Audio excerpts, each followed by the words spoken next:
Today is May 16th, 2022, and my guest is author A.J. Jacobs. He was last here in November of 2018 talking about his book, Thanks 1,000. His latest book is The Puzzler, one man's quest to solve the most baffling puzzles ever, from crosswords to jigsaws to the meaning of life. A.J., welcome to EconTalk. I am delighted to be back. Now, early in the book, you talk about crossword puzzles, which is a puzzle a lot of us have had some access to. Do you do the New York Times puzzle every day? I do. I'm a fan. Even Monday? Okay, you got me. I don't do Monday and Tuesday, Wednesday. I didn't want to sound pretentious by saying it's too easy, but I do. So you got me. I do Thursday, Friday, and Saturday. You know, I've always liked you, AJ, and now we have something even more powerful in common. When I had the New York Times crossword puzzle app on my phone, I also only did Thursday, Friday, and Saturday. Now, I know someone who on Sunday and maybe on Saturday does all the acrosses before doing any of the downs. I like that. And I think maybe just sticks with that. I don't know if he views it as cheating to use the downs to help him. Do you ever do that? I've never done it, but I think that's a great strategy. It's sort of like doing a jigsaw puzzle without looking at the box cover. Yeah, a little bit. Or using Google on a crossword puzzle, which I think you claim you do not do. Is that true? That claim is true, unlike my previous one. I don't consider it cheating. I am very open-minded, but I myself do not use it. In fact, I'm very strict with myself. I do it on my computer, but if it's a clue such as the key above caps lock on your keyboard and it's a 3-letter word, I will not look down. I will force myself to keep looking at the screen. So I'm very proud of myself for that. I think you're a weirdo, but I have my own. I'm going to make up a confession here, and I'm a little ashamed of it. But this is where I ask you, AJ, as well as anyone listening, don't tell anybody about this. It's a little personal, and I can't understand it actually when I confront it analytically.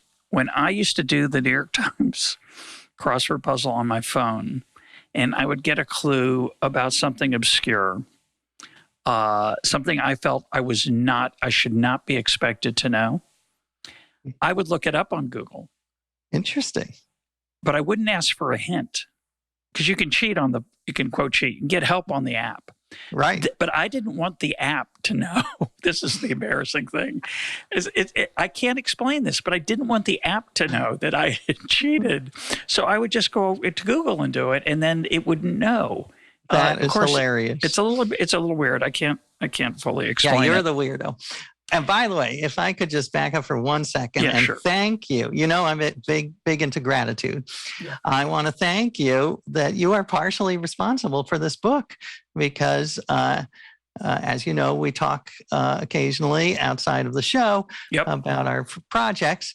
And I was working on a project about the epistemic crisis, about truth, and the idea of sort of fact-checking my life. How do I know what I know? How do I know that the world is round? How do I know to trust the New York Times more than Newsmax? How do I know my wife loves me? She says she loves me. How do I know? And I still think it's a fascinating topic. But you correctly said, I was 3 months into it and I was miserable. And you said, AJ, I'm worried about you. This is possibly biting off more than you can chew. And you were right. I was miserable. So I pivoted and I said, what do I love? What's my passion? And it was puzzles.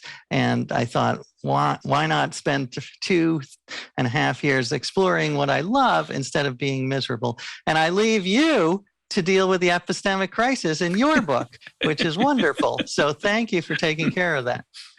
Well, my favorite line in your book, of course, is not your reference to me, which you kindly have one in there, but it's the line where you say, referring to some social science research about, say, the value of puzzles on reducing illness or brain fatigue or helping you live longer or sleep better, you say, well, it's social science research that hasn't been replicated and it has to be taken with a grain of salt. And I thought, this is a man who has listened to EconTalk at least once. So that was a comfort to me. Absolutely. Now, while we're on crossword puzzles for a minute, there's a chapter of the book on British crossword puzzles. And British crossword puzzles are what are called cryptics. They have these absurd wordplay, and they're American versions of them. You can find them on the web. They've been in a few magazines, and I always find them just past my sweet spot. In other words, they're a little too hard. They're more frustrating than exhilarating when you get to the punchline. And I've always thought, if I just put a little more time into it, I bet I could get good at them, and then I'd really love them. But I've never been able to get to that level. And I'm curious where you are on cryptics, and I want any speculation you might have on why it's a British thing. It's because you make the observation in the book, but you don't spend much time talking about, maybe a sentence about why American puzzles are more straightforward. Right. Well, I will say, in defense of America, that we have made our crosswords much more about wordplay and homophones and trickiness over the last 10 years. So we are sort of approaching the Brits in that. I am, and I don't mean to sound jingoistic, I like American cryptics better than British cryptics. British cryptics are over my head. They have incredibly obscure references that just don't come to my mind. But I am a fan of American cryptics because I love the wordplay, and I analyzed why do I like wordplay because it is, you could say it's a little silly, and puns are sometimes seen as the lowest form of humor. But I have a little section in my book in defense of wordplay, in defense of puns. And I think that you would agree with me, maybe not, that what wordplay does is it helps train my mind to look at all of the different meanings of words. So if I see the word trunk in a crossword puzzle, I say to myself, well, it could be the luggage trunk, it could be the trunk of an elephant, it could be the trunk of a torso. And what this does is it really sensitizes me to how slippery the English language is and how words can be used. And I think I read the news differently because of this. I'm much more aware of a word like freedom or a word like virtue. All these big words can be sliced and diced in 100 different ways.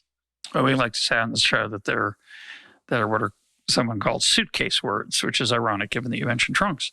They're words that you can stuff lots of different things in, and what one person stuffs in there isn't the same as another person.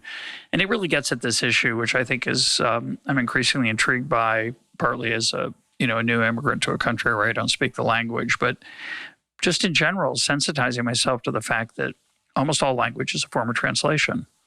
And trunk is just the most obvious example. But when you start talking about freedom or virtue, you start to realize it's not just trunk, and it's not just ice or whatever is your word that you realize has so many meanings. And then you come to a foreign language and you think, come on, it's so unfair. They have two words that sound almost exactly alike, and they mean nothing the same. And I'm thinking, not like English. Oh, just like English. Okay.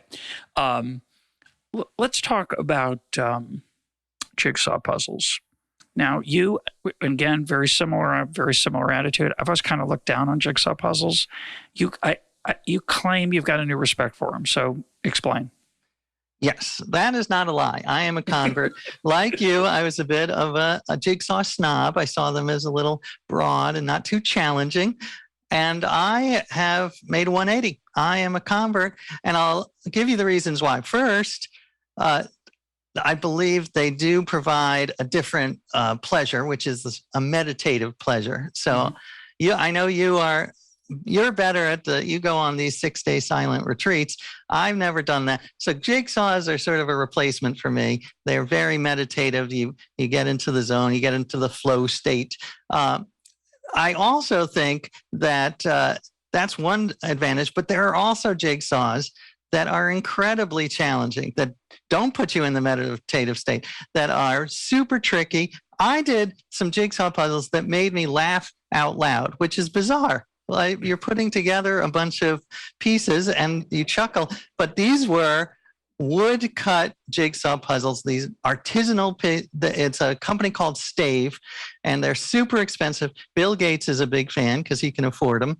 And they lent them to me because I'm writing the book. And they are just so unexpected. What looks like an edge piece is not an edge piece. There are pieces that don't belong in the puzzle at all. There are holes in the middle of the puzzle. So I love that challenge. And I also, I have a little section on sort of life lessons that I learned from jigsaws.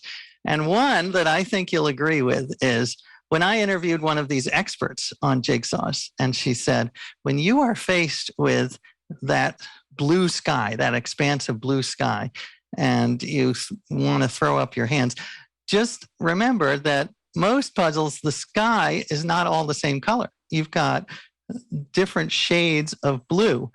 And so I took that as sort of a metaphor for life, that nothing is black and white. Nothing is all blue. You've got different shades. So the idea of nuance and shades of gray, everything is gray. Very few things are black and white. And one of the fun things about your books is that actually, I think you would have written this book even if it wouldn't sell and didn't turn out well, just so you get a lot of free puzzles and be able to talk to puzzle makers, which is a really good gig if you can get it. But at one point, you entered, either out of genuine curiosity or for the writing of the book, a jigsaw competition, which most of us would be surprised to learn exist, where you were one of the 4 representatives of the United States in a world jigsaw competition, which isn't quite the full story, is it? Right. Well, I love this because part of the book are adventures I go on around the world to meet some of these great eccentric puzzlers. Part is the history and psychology of puzzles, and part is puzzles itself. I have hundreds of puzzles, old and original. But yes, I was researching puzzles, and I did a Google search, and it came out that there was a World Jigsaw Puzzle Championship. And like you, I did not know it existed. But it was fascinating because there were 40 countries signed up, New Zealand, Mexico, you name it, no USA. So I thought, on a whim, I would fill out the application and represent. I would be weeded out, of course. But the next day, I get an email. Welcome, congratulations, you are Team USA in the World Jigsaw Puzzle Championship. So I am thrilled and terrified because I'm not a great jigsaw puzzler, but I recruited my family, my wife and 2 of my sons, teenage sons, and we went to Spain and we competed, and we were an embarrassment to our country. I apologize to all Americans on behalf of me because we came in second to last, not last. So that's something. But I will say it was a joy to see people at the height of their skill. Just even if you think this skill is kind of silly, to see the LeBron James of any pastime, any endeavor, to see someone at the height of their talent, I think is a wonderful and fascinating endeavor. And one of the few moments of economics that may slip into this conversation, there may be more, but one of them is that the winning team, which if I remember correctly, was a Russian team, they used the Divisional Labor. They did not just have 4 people around a table looking for a match. What did they do? Oh, yeah. They absolutely... not like the Jacobs team, unfortunately, representing the United States of America. But okay, whatever. What did the Russian team do? Right. They divided the labor. So they had one person who was sorting colors, another person who was sorting edges, but they had one person who was an expert in the monochromatic expanses, the sky, etc. And what's interesting is, I think with every endeavor, there are different strategies and that I didn't know about. So when you're faced with something, you can sort by color or you can sort by shape. So a lot of these people at the height of the jigsaw ladder, they will create a line of here are pieces with 2 outies and 2 innies. Here are pieces with 3 outies and 1 innie, and that makes it go faster. So there's always strategies that you don't expect. Don't always go with the default strategy. Was a takeaway. Yeah, I'm going to try something a little bit crazy. You did not discuss this in the book, but you touch on it in various places in different ways. So this was a competition. And you might think, well, competing at what? I mean, almost everyone finished. They gave you 4 puzzles. They were all the same. It's a little bit like contract bridge, and that should level the playing field in theory. Of course, not everyone would realize that you should specialize, but okay, that's the way it turned out. And you finished 85th out of 86, but that's happens. But you could argue that there's something kind of, you just gave me this beautiful meditative, zen-y thing about puzzles and jigsaws. And here all of a sudden you're in this world where it's time. Come on, get it quick, hurry. And you've taken this contemplative art and you turned it into a little bit of a sport. In fact, could argue it should have been a contact sport. You could come over and, distract the other teams. You could devote one of your team members to, confusing them. But anyway, my point is that you could have an idea of starting a jigsaw puzzle from the center. Most people start on the edges because it's a little bit easier. But say you want to start from the center and let it blossom out toward the edges and fill out that image. You might, as you said earlier, you might not even know what it's going to turn into. And yet all of a sudden you've taken this beautiful contemplative thing and turned it into this frantic, stress-filled thing of timing. What do you think about that? Well, I think puzzles contain multitudes. So there are different ways to enjoy puzzles as there are ways to enjoy life. So there is as you say, the meditative joy. But I do think there's something fun to competition, and capitalism is based on competition. To throw in a little economics, so I think you can enjoy both. They're not mutually exclusive. I went to the American Crossword Puzzle Tournament a couple of months ago, and again, I did not do spectacularly. I did okay, but my excuse was I'm a savorer. I like to savor the crossword puzzles, and I prefer that to the speed. I mean, just watching some of these people fill in the crossword puzzle like they're filling in a form with their name and birth date is just astounding. It's amazing, and speed and efficiency are interesting to me, but also savor. So I think they can coexist. Yeah, if you've ever seen a serious world-class speed chess player, it's extraordinary. I mean, it looks, it's a different thing. It's just a totally different experience. Let's talk about Rubiks Cube, which has a lot of interesting things in it. I have never gotten the idea of it. I've never seen the appeal of it, but I'm clearly in a minority. I think you said there 450 million have been sold in all kinds of different variations. And the world record is under 4 seconds. That blows my mind. Is that really possible? Have you seen that? Is that that sounds like a lie, an absurd, like a sham, a hoax. Come on. It is crazy. It is. I think it is 4.5 seconds, so not under. But it is. Yeah, it's crazy. And it was a teenager, because I think their minds and fingers work faster. But it is astounding. It is just, and it is on YouTube. You can watch them, and just the people doing it blindfolded, underwater, you name it. It is a fascinating phenomenon. It was, again, not my favorite type of puzzle, but I did learn to respect it. And I start that chapter by talking about something that I know that you're interested in, the fact that a Rubik's Cube has 43 quintillion different combinations and only one correct arrangement. So that is just an astounding number. And I think it's important for a couple of reasons. One, I love being reminded of huge numbers, because our brains are not evolved to grapple with huge numbers, a number more than the grains of sand in the universe. I mean, on Earth, this Rubik's Cube.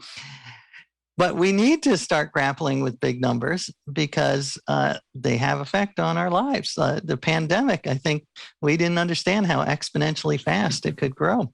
So I love the idea of 43 quintillion combinations. And I love the idea that some kid can take that and in 3.5 seconds, solve it out of all, like the smallest needle in the biggest haystack. They're able to find that solution. So it's inspiring. It's optimistic. It makes me think there are sometimes solutions. As we know, not always, but there are sometimes. But if let's say I bought a Rubik's Cube, and a brand new one, and I spent a week just fiddling with it, not attempting to solve it, and I gave it to that kid, can he solve it in 4 seconds from whatever position it starts in? Oh, yeah. I mean, these Speedcubing competitions, which are hilarious, I mean, they are like a sport. So they have, their equipment, and they have their grease, their special grease that helps, and magnets inside the cube. But yeah, they're totally randomized when they're given to these kids, and then they solve it. So yeah, he could absolutely do it. And it was invented by, strangely enough, a Hungarian architecture professor named Rubik, who it took 1 month to solve. And it's interesting because you talk to these OGs, the original Rubik's Cube solvers, and they are actually skeptical of the new kids. And this gets into something you're interested in, algorithms. Because originally you had to figure it out yourself. You were like an explorer, a scientist. You had to come up with a solution. Now you can go on YouTube and there are these hundreds of algorithms. So it's more about memorizing and figuring out the right algorithm. But it's all presented there like a recipe. So that has its pros and cons, as you know. But the first person who did it, let's take the first 1,000 people who bought one, and there no YouTube. They had no idea what they're doing. They fiddled around. They found, and they got it to come out after some enormous amount of time, like a month or more, probably. Could they do it a second time? Did they learn anything? Did they have to take notes? How does that work? Yeah. Well, I talked to one of the guy who holds the world record for the first world record, which was something like 45 seconds, which is nothing compared to the end of that is years. But he was very meticulous in writing down the algorithms and the formula. So he was able to replicate it. And what's interesting is, and I think I want to talk to you about this, because he sees the whole world as a Rubik's Cube. Everything has an algorithm, whether it's love or work. Everything can be broken down into little parts. And he actually did apply that to his current job, which is pizza maker. He owns a chain of pizzerias in Atlanta, and he spent years perfecting the algorithm for the perfect pizza. So, which is hilarious. And he said it was the result of, he had to buy 200 types of oregano and try them all. He blew up several ovens doing it. So it was all, so I applaud the experimentation. And in a sense, I love that. But as you point out in your upcoming delightful book, how much of life can be solved by algorithms and how much cannot. And it is something I think about a lot. So how much is the Rubik's Cube a good metaphor for life? Yeah, and I mentioned it in passing in my new book because I got that from you. I'm going to I salute the pizza maker, although I would suggest that he's probably a little weak on what we would call in economics interaction effects. So trying 200 types of oregano seriatim in a row and finding which one's the best with the other stuff held constant will give you one answer versus if there's a lot of combinations. The universe probably doesn't have enough life left in it or ever to try all the combinations of pizza, cheese, oven, etc., which is really, to me, what's interesting about the Rubik's Cube, which is that 43 quintillion. And I'm going to pick on you a little bit, AJ. And to bring out an EconTalk point, I think you're going to get a kick out of. It's 43 quintillion possibilities, which is 43 with, I think, 18 zeros. Is that right? That sounds I think right. That's right. I think it's 18. See, in my book, not my book we're talking about. I meant the metaphorical book. In my view of the world, the number of stars in the universe is approximately equal to the number of grains of sand, and that's 10 to the 22nd. Now, what's funny about that, the reason this is such an absurd and delightful example, is it's not an answerable question, even remote, either of them. The Rubiks Cube is an answerable question, I think. I think there's an actual number, but we have no idea precisely how many grains of sand there are on the Earth, and we have no idea precisely how many stars there are in the heavens.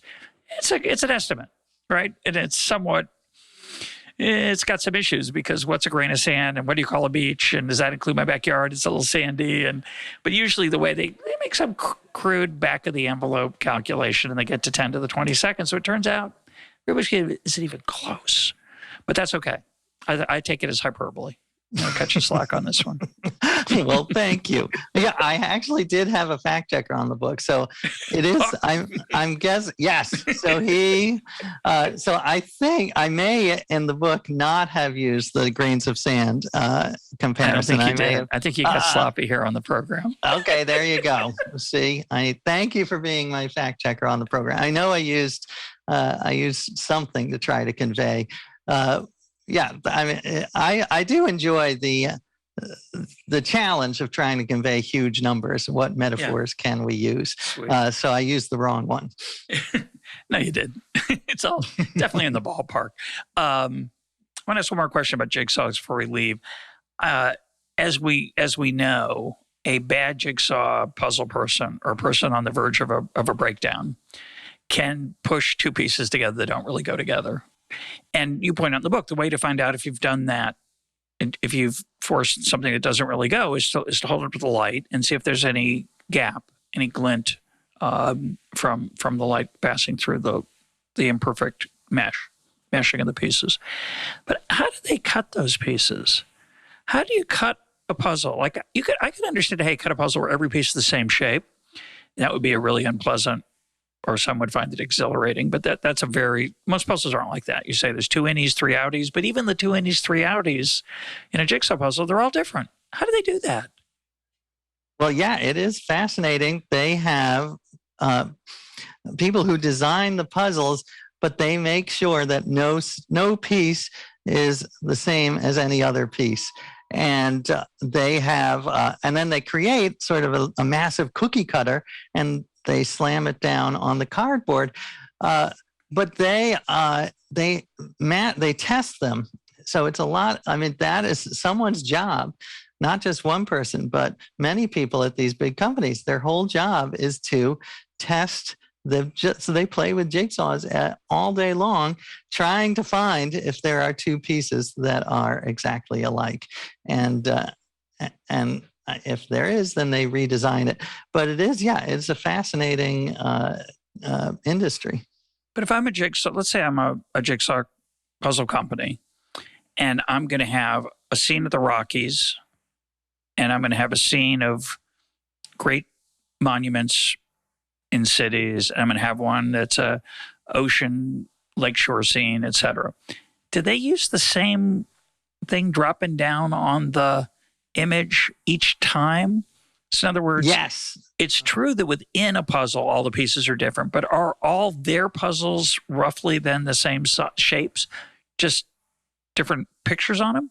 Not all. They have several different stencils that they use, but it is funny because sometimes they'll use the same stencil for totally different pictures, which has created a little cottage industry of artists who combine the puzzles. And I have in my book a picture of he calls his work of art the Iron Horse, because the back half is a horse and the front half is a train, because they use the exact same stencil, which is part of what I love about puzzles, is the creativity that it inspires in puzzle lovers. So, and you see this in Wordle. Like that's one of my favorite things about Wordle. The thousands of Wordle spin-offs. The Yiddish, the Loodle, where they have naughty words, or Quordle, right? 4 words at a time. I'm a Quordle guy. Are you? Yeah, I do Quordle almost every day. It's a little weird. It's a compulsion. You talk about this in the book a lot. A lot of our puzzle doing is compulsive. It's a need to get to an answer, and along the way, a little bit of suffering redeemed by a little bit of comfort at the end, right? Exactly. And actually, one of my favorite descriptions of puzzles was by this Japanese puzzle maker, Maki Kaji. And he's called the godfather of Sudoku because he popularized Sudoku. And he describes it in 3 symbols. So it's the question mark, the forward arrow, and the exclamation point. So that represents all of puzzle. That is the bafflement. The forward arrow is the struggle, the trying different strategies, and then the exclamation point is the solution. Yes, the aha moment.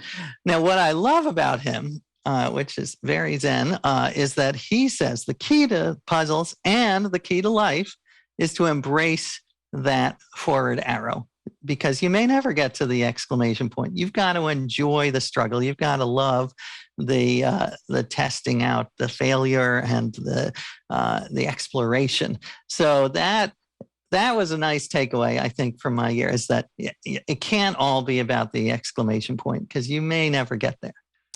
Yeah, let's get philosophical for a minute. I think, and you talk about this quite a bit in the book. I think for a lot of people, puzzle making is a haven.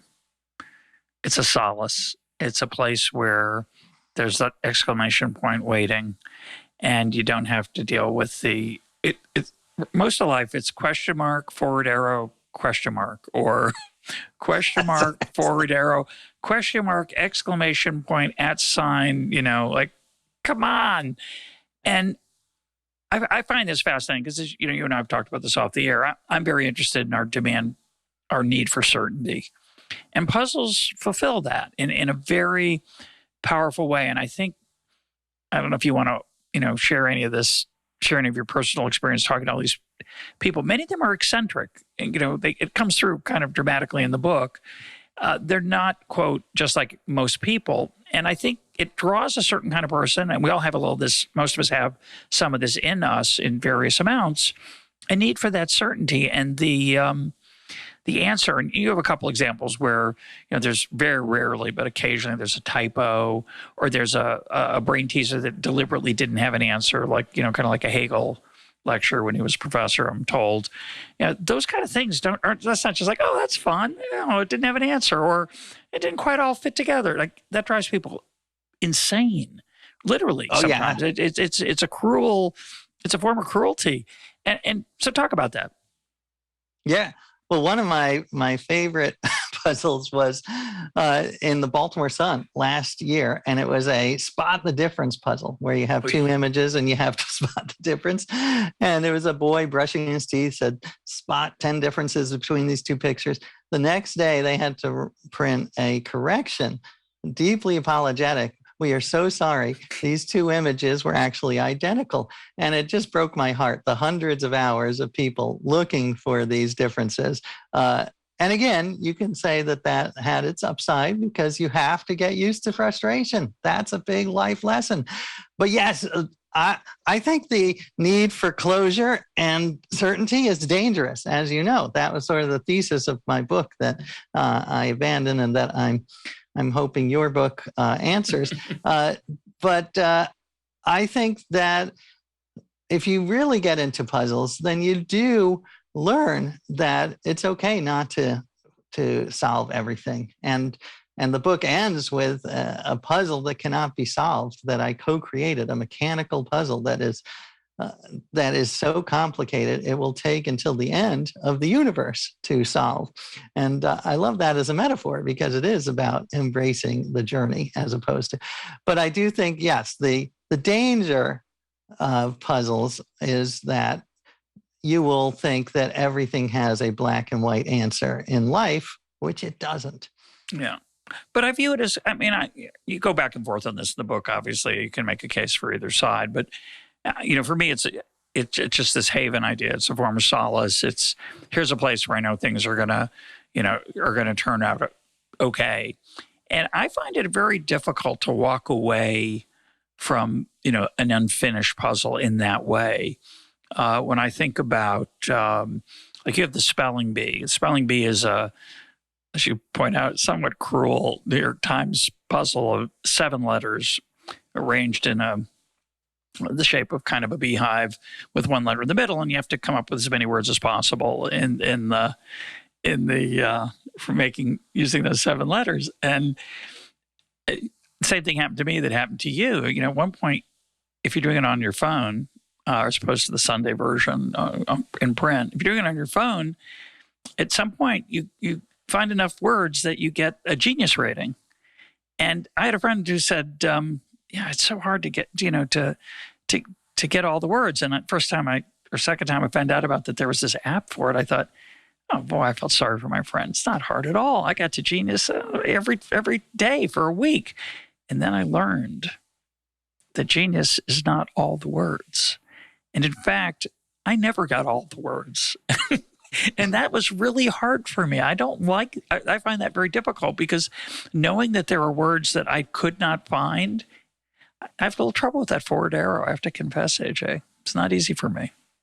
Right. Well, yes, the queen, there's in the spelling bee, if you get all of the possible words, then you get queen bee. And I had to really resist the temptation to get queen bee. And it is, I think it's a good exercise in restraint.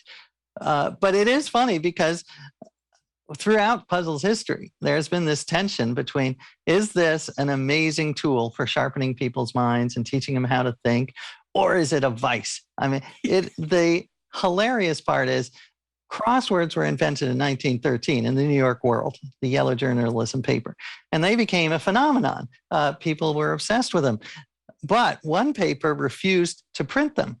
The New York Times. They thought they were a waste of time. They called them a pestilence, I believe.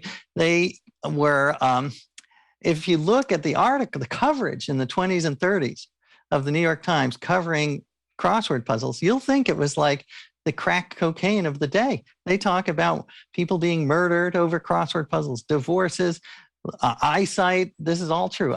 It hurts our eyesight, and prison riots, literally. So it is hilarious. And in 1942, during World War II, they decided to do it because people needed a distraction. And then, of course, they became the paragon of puzzles. And now, when you think of puzzles, the New York Times is sort of the top shelf. But I love this tension between, and it happens with every puzzle. And of course, it happens with everything. When the novel first came out, oh my God, when writing first came out, oh, we're going to have no memory. So it is a fascinating tension. And we recently had Ian Leslie on the program talking about his book, Curious. And I realized, AJ, when I was reading your book, I've read, I think, two of your other books. Your trademark is curiosity. You take a topic that you know a little bit about, and then you learn a lot about it.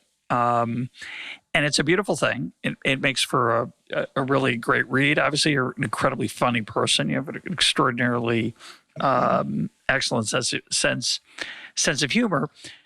But what's interesting, and we've sort of touched on this in our conversation so far, is that Ian Leslie makes a distinction, and you do too as well in your book, between a puzzle and a mystery. And we've been talking about puzzles that are hard to solve, but a mystery is a little different. A mystery is a puzzle that often can't be solved. And I think maybe people differ in their character, their personality, and how they approach these different challenges. I think for some people, they like mysteries. It's okay. They're okay with the fact that it can't be solved. And puzzles are weird. They're just not, they're too easy or they're too pat. And for other people, I think puzzles are a source of comfort, and mysteries they're creepy and macabre and sinister and awful, and they want to live in a different kind of world. Do you think that's an interesting distinction between people? Yeah, I like that a lot.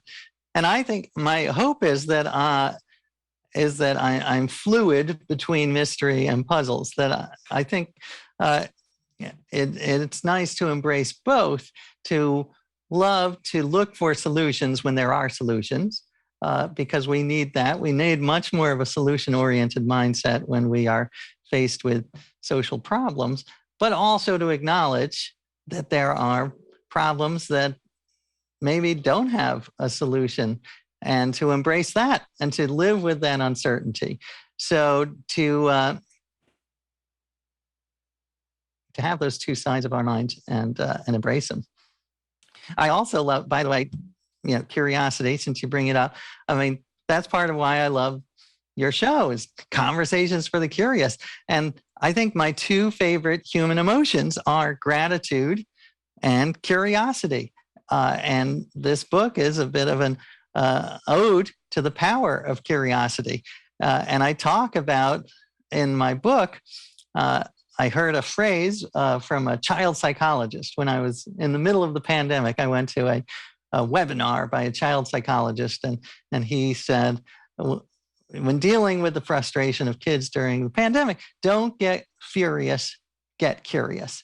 So when they throw a tantrum, don't be angry, try to ask questions. Why are they throwing the tantrum? What can we do to change it in the future? And I loved that little phrase. It rhymes, not that makes it true, but it's catchy.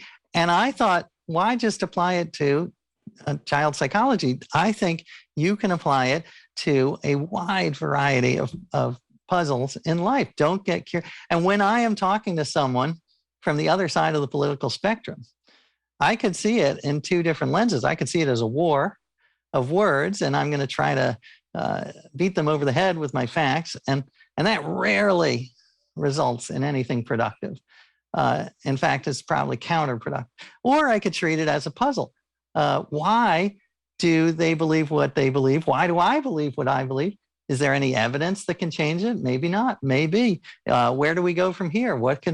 How do we move forward? Is there any common ground that we can agree on? So I find that a sanity-saving strategy, because it's so easy to get furious, and especially now with so many people with their entrenched positions, and the only way that I've retained my sanity is to be able to treat the world as a puzzle and try to figure out solutions. And sometimes it's a mystery and there are no solutions, but it's worth trying. Well, the economist in me likes to say no solutions, only trade-offs. But the point you're making, which I think is really beautiful, is that something that's different, whether it's someone who disagrees with you or something you see out in the world that seems to be a break from the patterns you've seen in the past, is an educational opportunity, not a chance to get angry. And I think that's hard for us.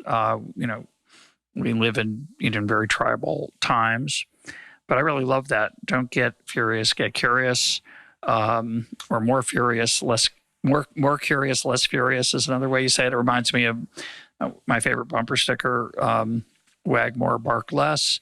It's roughly the same idea. What was fun for me in reading that is that, you have two spelling bees, these hive-like patterns of 7 letters.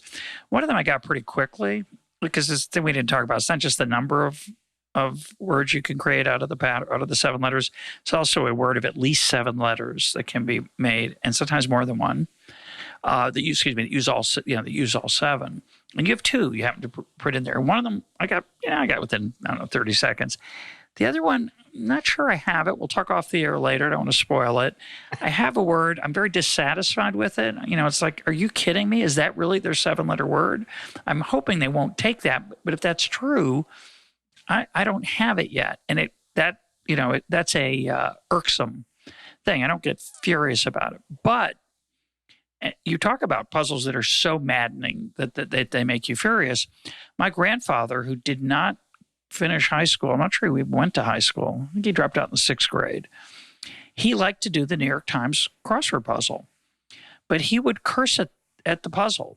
And you have moments like that in your book where, out of frustration, because it's, an obscure river in Latvia that is like AASA, the poor crossword puzzle constructor was stuck and then tried to find a clue that would fit it. And my grandmother would curse him out. He would call them bad names. And I think that, too, was a source of satisfaction for him. But that's you're counseling a different approach. Right. And I definitely have gotten very angry many times during this 2.5 years of puzzles. I've thrown these Rubiks Cube like puzzles across the room. I've cursed and I've rent my clothing. But I do think that is counterproductive to solving any problems. I think, and we are both skeptical of unreplicated social science research. So I say this with caution, but I have read studies that you are worse at solving puzzles and problems when you are angry. It gives you tunnel vision. A lot of the best thinking and solutions and ideas are when we are able to make leaps between wildly different topics and put them together. And that's very hard, I think, when you're angry. And I don't want to get into pop neuropsychology, but it does seem that you are most creative when you are not angry, when you are in a good mood and you're able to make these cognitive leaps. So that is, that's why I try not to. It's hard. I try not to get angry. Now, I've made the argument on the program, not everybody agrees with me, that anger is never a good emotion unless you're in physical danger. If you're in physical danger, anger could save your life. It's not a bad thing. But outside of that, I think it's a mistake. Passion, different thing. Passion is good. Feeling strongly about certain things or caring deeply about certain things or being deeply curious about certain things.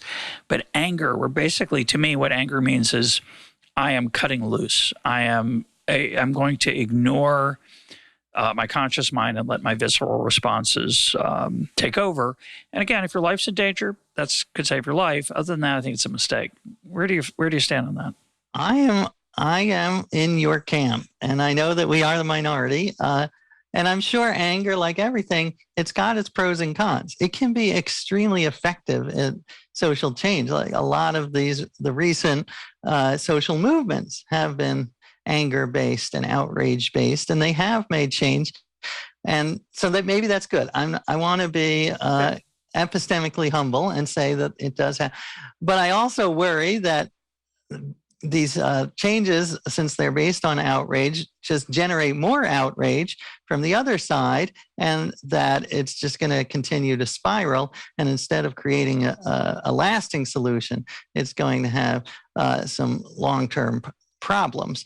So I find that curiosity is a better spark for me than anger. So, even when seeing something huge, that's a huge possibly anger-inducing problem, I do try to avoid it, because I just think that in the long run, anger is not going to help the world. Yeah, I happen to agree with you, but I appreciate the epistemic humility. As you know, I would. We could be wrong about being wrong. I want to talk about chess for a minute. So one of the chapters in the book, maybe more than one, but you have a few chapters on chess problems, which are things like mate in 3 or mate in 1, or what's your best move in this situation. I play, as I've confessed on the program before, I play a reasonably large amount of chess on my phone at chess.com, which is an incredible app. I just think it's an incredible achievement. By the way, I think I'm playing against other human beings. It's really entertaining. There's no way of knowing if that's true. Right. And I have this sneaky suspicion that chess.com, since they know all my openings, they have a full record of all my opening moves. They occasionally match me with people who are really easy for me to win against, because they know that their opening moves are not very good. And so my score starts to rise and I get all excited. And then they go, okay, we'll show them. And then they match me against people with my moves, who know all my moves. And I also wonder whether these social trends that this particular opening, people start to get the hang of it and it spreads. They realize they need to defeat it. And anyway, it's a very interesting thing. And I don't know if anyone's looked at it with any systematic way. But what fascinates me about it is an insight into myself. I don't think it's made me smarter. I don't think it makes me better looking ahead or thinking more clearly. It has allowed me to apply more chess metaphors to things I've been doing. I really don't know if that's helpful, but it's interesting. But what I find utterly fascinating about it, if I'm having a tough day, I've got a lot going on and my head's a little swirling, or I've got a lot of decisions to make, or things haven't been going well, and I think I need an escape, I'm going to play some chess. And I start playing, and after about 5 moves in, I give away my queen. And so I say, well, that's horrible. I gave away my queen. It was such a bad move. I'll do it again. I play again. And what I find is that playing chess online, presumably against other human beings, is instead of teaching me something about how to make decisions or look ahead, it teaches me about my current mental state. One of my sons who plays says, if you lose 2 in a row or 3 in a row, you should probably stop playing because you're just not in the right place. And I find myself often, I know that, so he's right, but I keep playing often, and I'll lose 7, 8 in a row, again, with horrible moves where I've given away the game, not, unforced errors. And then I'll get in a moment of focus and clarity, and I can win 7 or 8 in a row. And I think, I've mastered this. This is easy. And then back they go. But I think that's them jerking me around. I'm worried about that. But anyway, what are your thoughts on chess? That is fascinating. It's interesting because there is a long history of people using chess as a metaphor for life. Ben Franklin wrote about the virtues of chess, and one of them is long-term thinking and not giving up when you are in a losing position. And Gary Kasparov, who I interviewed for the book, who was delightful and hilarious and a little condescending, but about your chess set. He said you have a cheap chess set. Yes, he was not impressed, which is true. He said it was a little plastic thing I got off Amazon, and he's like, you can't afford a better chess set? I'm sorry, Gary. But yeah, he wrote a whole book on chess as a way to think about life, and how it's a lot about what you talk about on the show, about pros and cons and everything. There's no solution. There's just, benefits and costs. Trade-offs, yeah. Trade-offs. So it is interesting that some people see it. I love what you say about it being a window into your current mood, because I have noticed this in other types of puzzles. One of the clearest proofs that multitasking does not work, the clearest proofs for me, is that I will be doing a hard crossword puzzle with the TV in the background, and I think, it's not really bothering me. I'm okay. I can do this. And I'll struggle and struggle. The moment the TV turns off, I'm able to whip through the crossword puzzle. It is fascinating. It's such a clear, and few things are black and white, Russ, as you know, but this was a black and white proof that multitasking does dampen your cognitive ability. Well, you might want to get a few more data points. Could just be a coincidence, but I suspect you've seen that phenomenon in action. With me, I'll be playing chess on my bus ride home. And my bus ride home, when I'm taking the bus, about 9 minutes, and I play a 6-minute chess game, 3 minutes for each player. So, I'm playing along, and I'm kind of keeping an eye on when my stop's coming.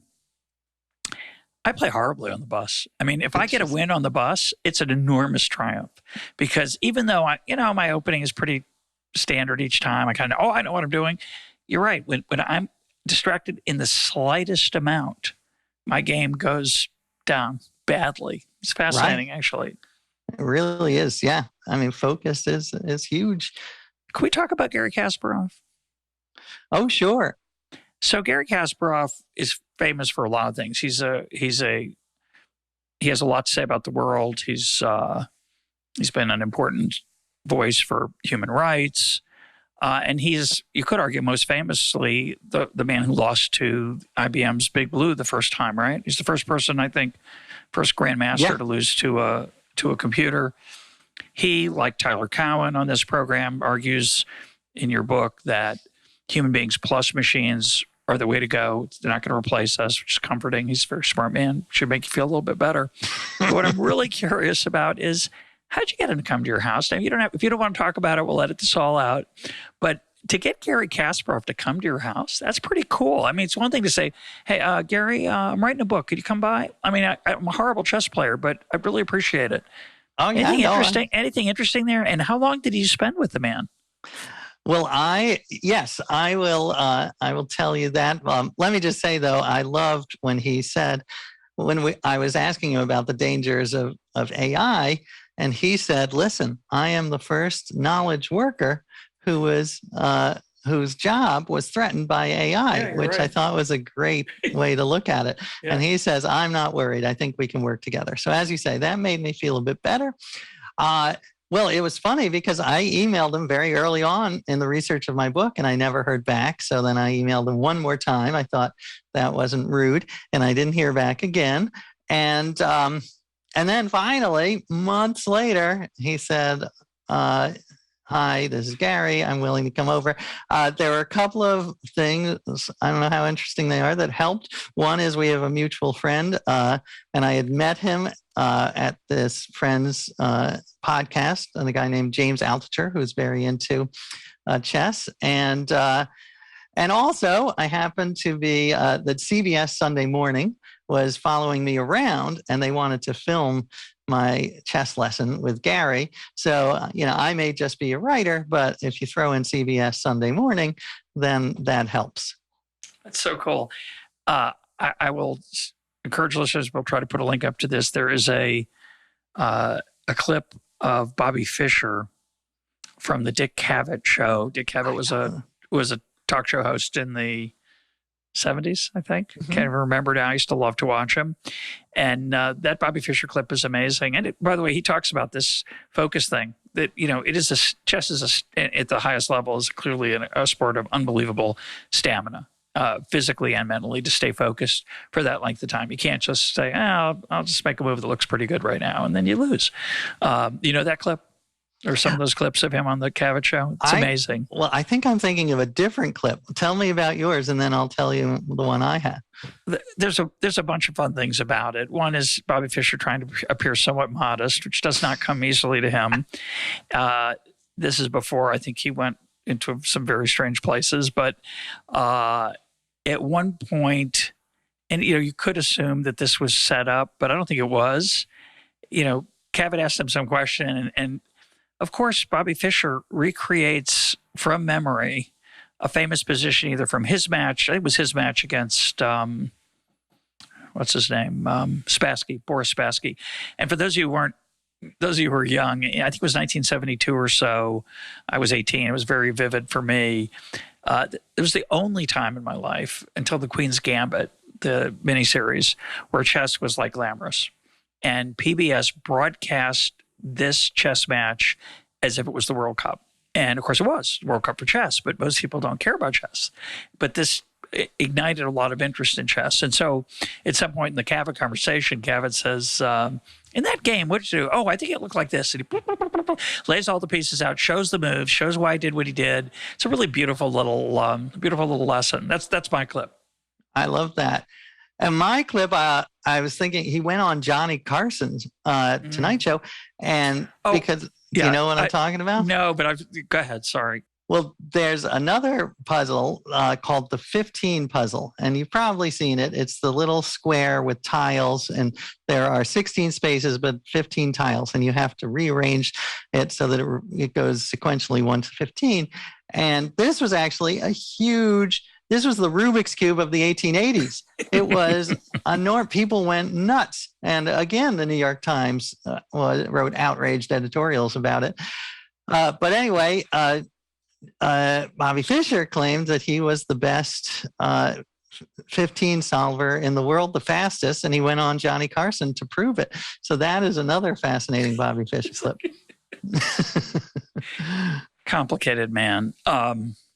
But anyway, chess is a cool thing, and you're not a chess aficionado. If you had to pick your favorite type of puzzle, if I said to you, I guess 2 different questions. You're going to be on a desert island. You can only have one kind of puzzle.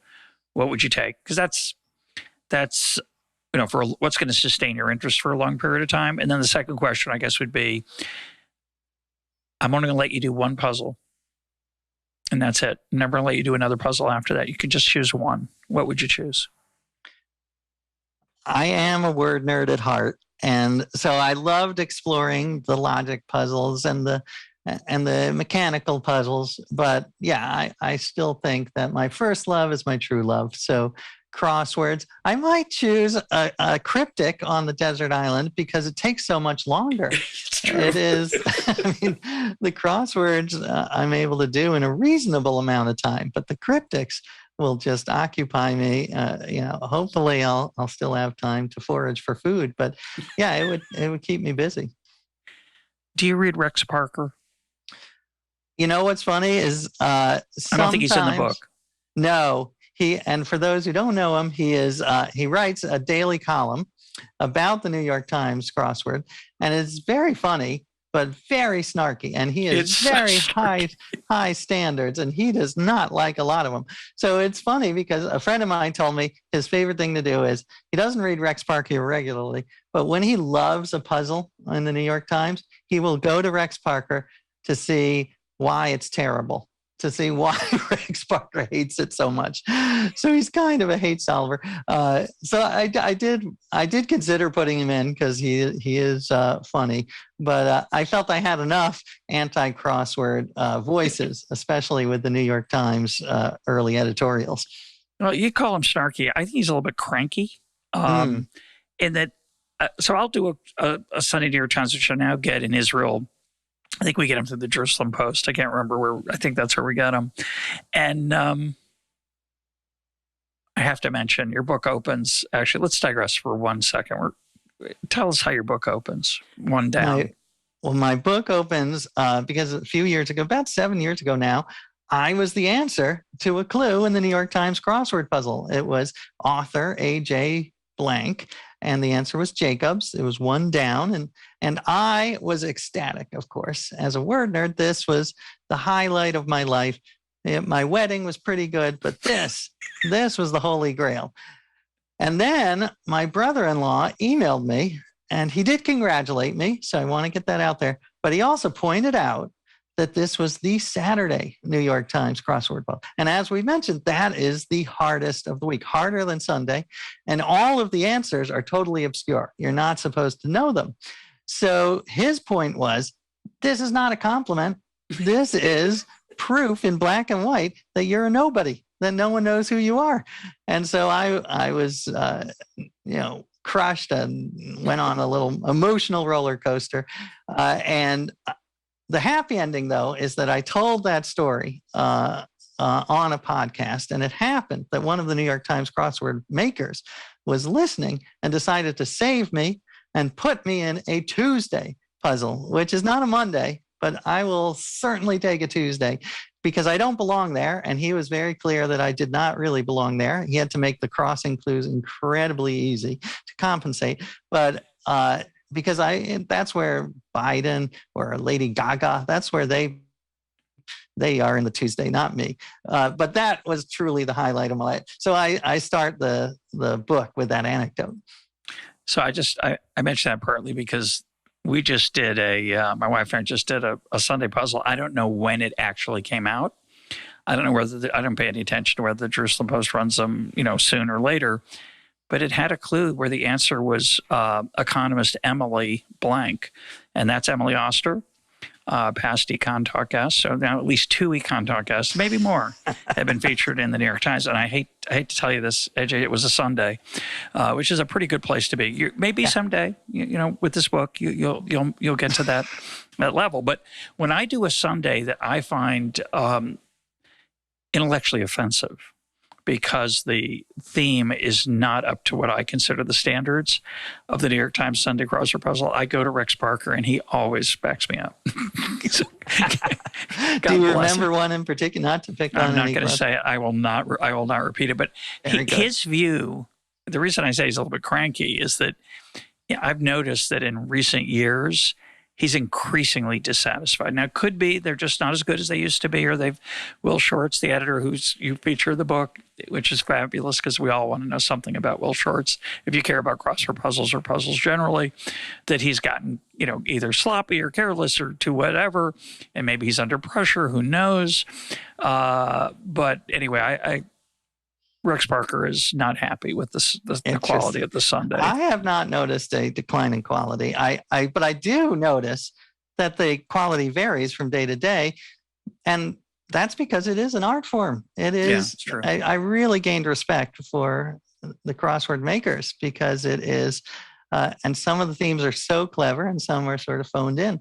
But again, it is an art form. And that is why originally I was going to write puzzles for the book. I was going to write 20 original puzzles, but I realized I was so out of my depth that if I really wanted high quality puzzles, I couldn't just do it from scratch. I had to collaborate with someone who had been doing it for years. And I found this great puzzle maker, Greg Pliska. So that was one of the big lessons, was just how much respect I gained for the art of making puzzles.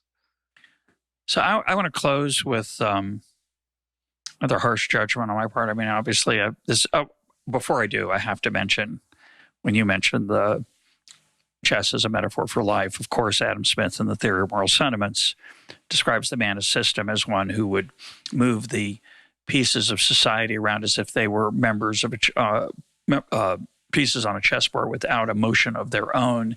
And I think that Smithian metaphor is a very, very powerful way to think about public policy that goes against what is natural to us. And I love that paragraph.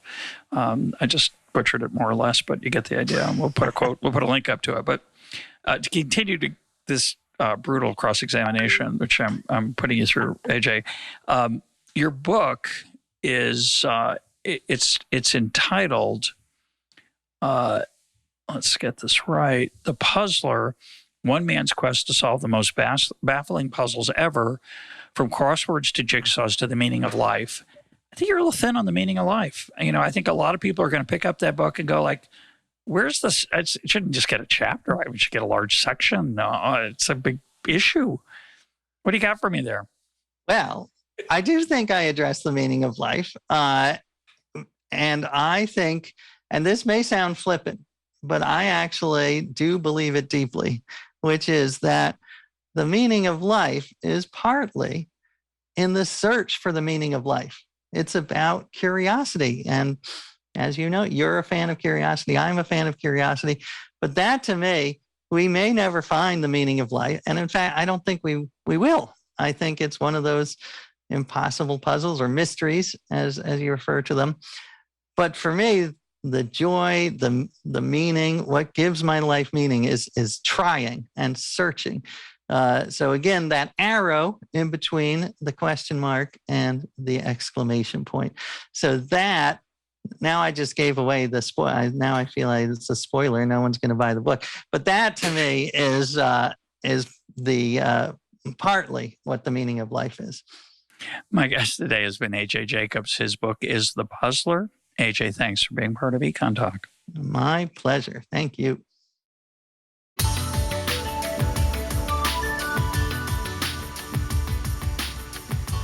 This is EconTalk, part of the Library of Economics and Liberty. For more EconTalk, go to econtalk.org, where you can also comment on today's podcast and find links and readings related to today's conversation. The sound engineer for EconTalk is Rich Goyette. I'm your host, Russ Roberts. Thanks for listening. Talk to you on Monday.